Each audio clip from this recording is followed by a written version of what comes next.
Hi, Movie Master here. Today, I'm going to explain an American fantasy film called The Brass Teapot. Spoilers ahead. Watch out and take care. Movie starts with John and Alice, being another normal couple that wakes up together every morning. Alice is a well-intentioned wife, willing to prepare breakfast for her husband, if only the fridge wasn't empty. That's why John has to get up and work hard to earn money for their living. John gets to his job and tries to sell some insurance over the phone, while his supervisor demands more productivity and better results from him. John blames his bad results on his bad economic situation, but his supervisor doesn't really care much. At the same time, Alice has a job interview. She's actually rejected since she doesn't have a lot of experience, or a master's degree like most of the other applicants. When she returns home defeated, their arrogant landlord bangs on their door and demands the rent money. That adds more pressure on the couple. Alice checks their e-banking statement, and after the rent payment, their balance shall be negative $45. Very sad indeed. Later that night, John and Alice join a reunion party in a place where most of their past schoolmates seem happy and successful. Their dress code doesn't fit in. Eventually they meet another couple, friends of theirs, and are able to exchange some words, mostly about their problems. The bright side, drinks are free, and they can really party. The next morning, the couple decides to visit town and do some shopping since their fridge is still empty. While driving on the suburban roads, a truck crashes on their car on a crossroads because the stop sign is missing. Luckily, they are fine. They have to stop for a while until the police arrive and records the accident. Right next to the road there's an antique shop which is run by an old lady. Alice notices the old lady is picking up a golden teapot from the ground and she's walking inside the shop.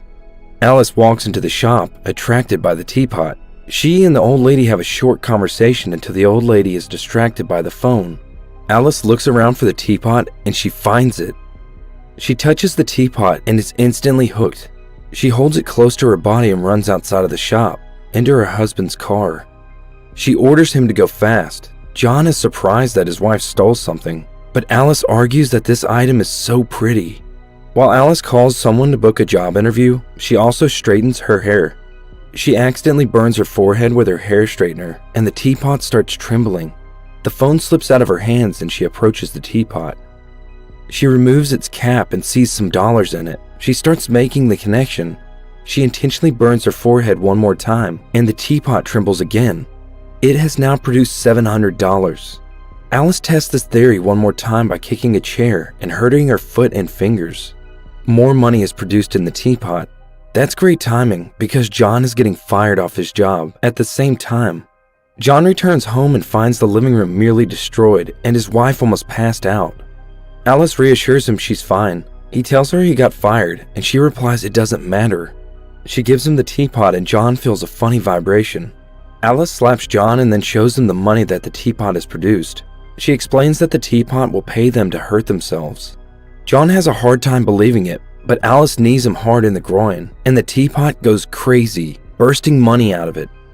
John initially realizes that this whole thing might end badly, and makes a move to return the teapot back to the antique shop.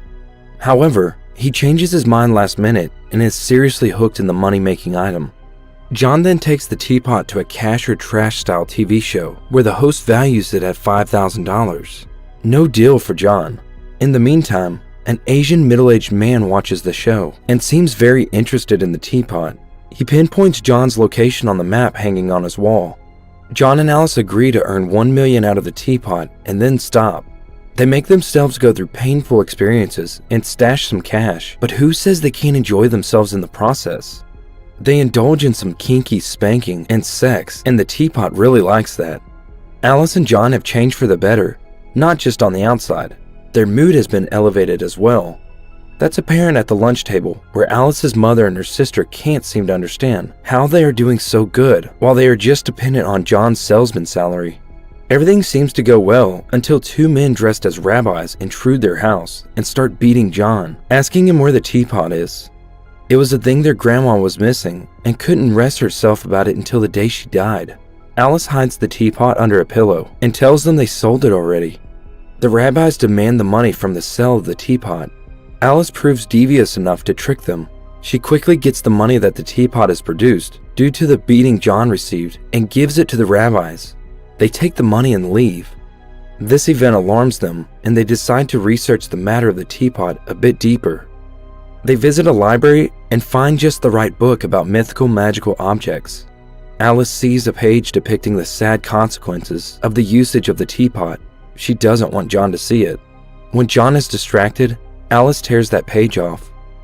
The couple lives their dream life for a while. They buy a new car, a new fancy house in a rich neighborhood. They renew their wardrobe and they throw parties with high-profile guests. That's all until...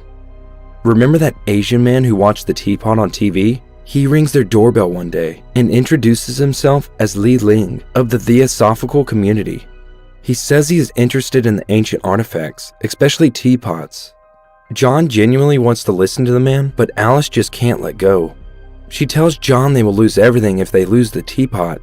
Li Ling tells them they are in great danger, but the two of them shut the door in his face. That's not the only visitor they get.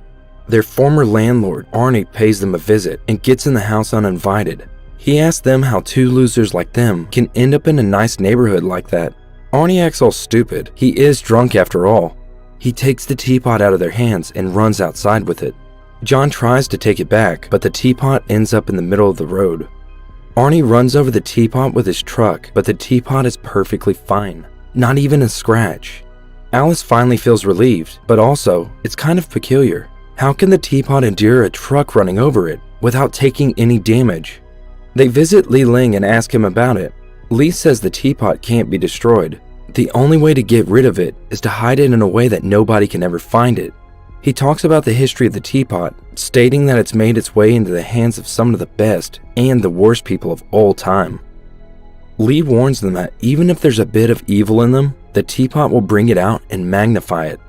The last time they had any reports on the teapot was in a Nazi camp a long time ago. For once more, Alice convinces John to not hand the teapot over. She claims they're good characters, good people, and they will never lose control of themselves, so their struggle continues. One night, the two rabbis who assaulted them some time ago break into their house again and steal their money in the middle of the night. They comment that John and Alice are amateurs because they hid their money in the toilet flush. John and Alice hear them and get out of their bedroom to confront them. The rabbis confess that they are not really after the teapot because they know what pain it can cause and how it makes you mad. They've seen it on their grandmother. So they let John and Alice take all the pain and create their fortune for them. They are just after the money. John and Alice try to stop them, and a fight breaks out. John ends up unconscious, and so does Alice, when she is hit by the intruders. Things have gone into the downward spiral. The teapot now pays less money than it used to. And frankly, Alice and John have taken enough damage till now. They have hurt themselves a lot, so they decide to get some help. They visit a biker's bar and ask who the meanest person in there is. The barman points John to the right guy, and John starts a fight with him while carrying a bag with the teapot in it. Of course, hoping for the best return and profit. John is hurt and Lee approaches him again. He tells him that the teapot is consuming him and his wife. At the same time, Alice observes that the teapot can produce money when other people are hurt as well. A skater trips near Alice and the teapot makes money. Alice shares this knowledge with John, and they start attending painful events to assist the teapot in producing money, such as MMA fights and births.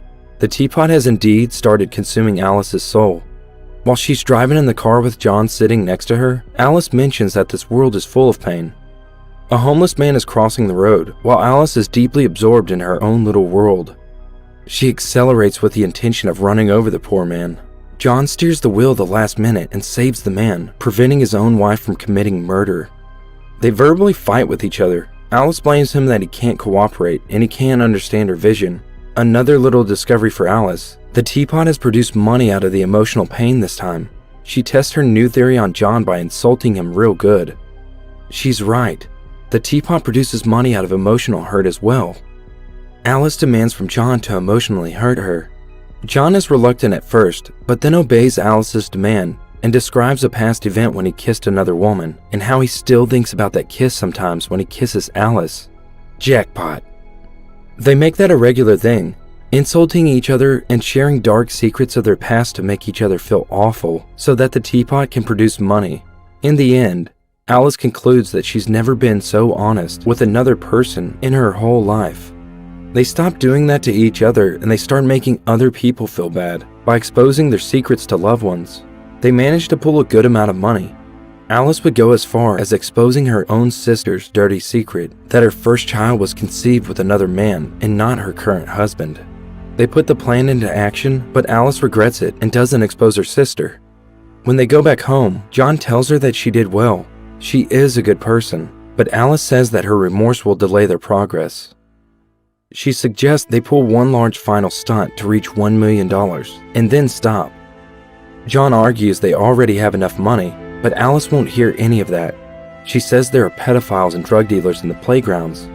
If they kill one such person, they will do the society a favor, and in addition, they will get paid well. John doesn't agree to that plan, but can't say no to his wife. They go as far as digging a grave, but John is now determined to stop. He says he can't go on with this. He asks Alice who she would choose between himself and the teapot. Alice gives no answer. John leaves disappointed.